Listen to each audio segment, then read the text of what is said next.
Ето ни отново след рекламите. В Световния ден на околната среда отиваме и във Варна, където започва фестивал, посветен на връзката между климата и храната.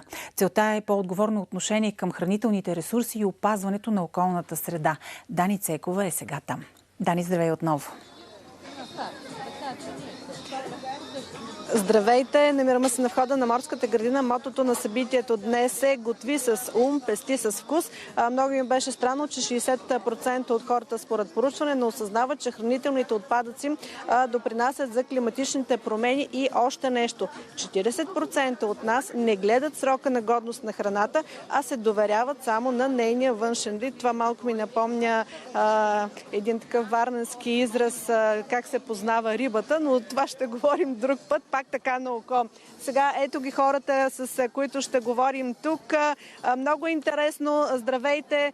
Хубава инициатива. Каква е тази верига, която виждаме тук и какво искаме да покажем на варненци и на гостите? Здравейте! Искаме да покажем връзката. Това е най-важното, което си пожелаваме. Тази връзка, този конец е символа днес, глобалния, в цял свят. Си казваме, че искаме да свалим нивата на глобалното затопляне и климатичните изменения, свързани с храната, и да ги задържим до градус и половина или максимум 2. Затова всичко е подредено на това въже.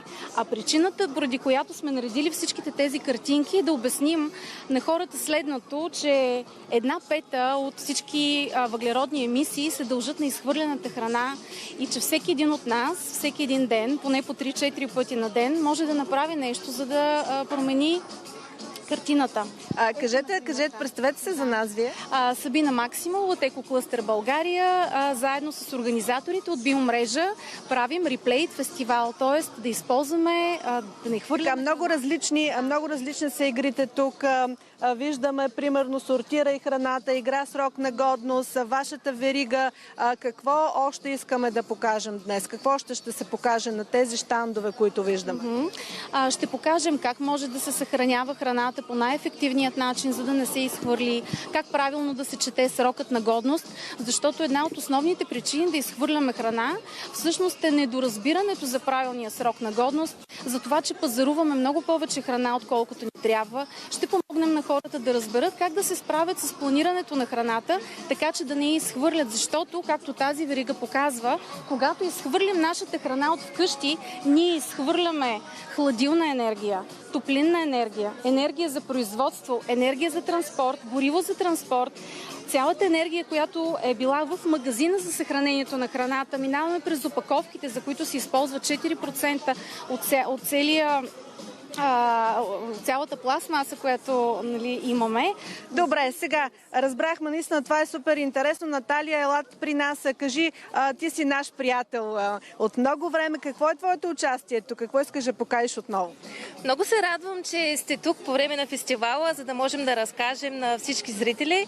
Защото днес е Световния ден за опазване на околната среда, 5 юни. И точно на този ден искаме да покажем как само с нашите осъзнати действия можем наистина да допринесем за една чиста околна среда. И също така, освен днес, утре имаме едно почистване на замърсен район в Аспарухово и би било хубаво да се включат участниците, така че от нас зависи да намалим наистина въглеродния си отпечатък. Така, наистина не само един ден не е достатъчен. Заповядайте при нас, представете се и кажете какво е вашето участие в днешното събитие. Здравейте, Апостол Пенков се казвам и аз съм председател на Екоклъстер България. Нашата цел е да покажем не само на варненци, ами на цяла България, че всъщност малките решения имат голям ефект върху не само начина на живот, но всъщност и на околната среда. Кого сте поканили? Тук има доброволци. Сега тях, ако ги питам, какво ще ми кажат? Знаете ли? Да научили ли сте ги? Добре, ето отивам. Представи се за нас и кажи защо си днес тук и какво знаеш. Здравейте, съм Екатерина Петрова. Тук съм да помогна това е много добър празник за... Ти планираш ли какво да си купиш, как да си го разпределиш, какво да има във вашия хладилник, как в домашна среда тези неща, които тук се говорят на теория, ги правиш на практика? Стараем се да купуваме от места, където не е дълъг процес на превоз и използване на енергия и Добре, така. Какво още можем да допълним? Какви игри? Да, заповядайте. 2 изречения да ни кажете. Здравейте! Това е един реплейт фестивал, колегите казаха, който го правим в Световния ден на околната среда. Значи аз се казвам Янка Димитрова и съм част от екипа на Сдружение. Какво искате тези млади деца да научат тук, които са вашите доброволци? Значи ние миналата година, цяла година работихме по тази тема за оползотворяване на храната максимално добре и за неизхвърляне на органичен отпадък, защото той влияе много негативно на околната среда, на затоплянето, на климата. И работихме и миналата година, и сега продължаваме да работим с млади хора. Наистина това е една от големите цели и на семейства с деца. Съответно такъв фестивал правихме миналата година в Балчик и дойдоха доста семейства и тази вечер очакваме. Кажете ми за финал, кой ще ми каже каква маска може да си направи човек за красота от обелките истинско съкровище? От кое, например? От краставици. От краставици, добре.